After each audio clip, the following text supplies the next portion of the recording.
संगवारी हो हम आए हैं बेबी शावर कार्यक्रम में, तो काकर यहाँ हंसते हैं अयो। तो संगवारी हम आए हैं बेबी शावर में, देख सकते हैं। और आज बहुत प्यारी लगा थे, सुंदर दिखा थे नोनी है। और हमार देवेश भाई भी बहुत स्मार्ट लगा था। आना का सामने का कैमरा में आना का ऐसे हाँ देख संगवारी हो। तो आए हैं हम कार्यक्रम में, कार्यक्रम हो गए है, अच्छा से निपट गए है और अच्छा लगी से। हाँ मतलब थोड़ा सा चले गए बीच में, हम गैप ले ले रहे हैं।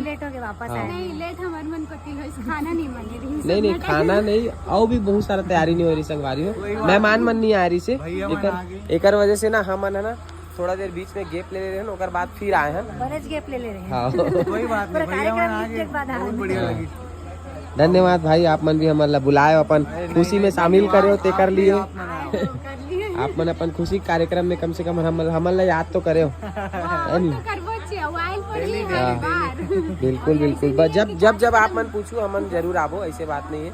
और हमन भी पूछबो तो आप मन लायल लगी है नहीं। तो चलो संगवारी हो, ये छोटे से मिनी ब्लॉग आप मन ला कैसे लगी कमेंट करके बताऊं। और फुल ब्लॉग देखे बार हमार YouTube चैनल में जरूर जाओ। हाँ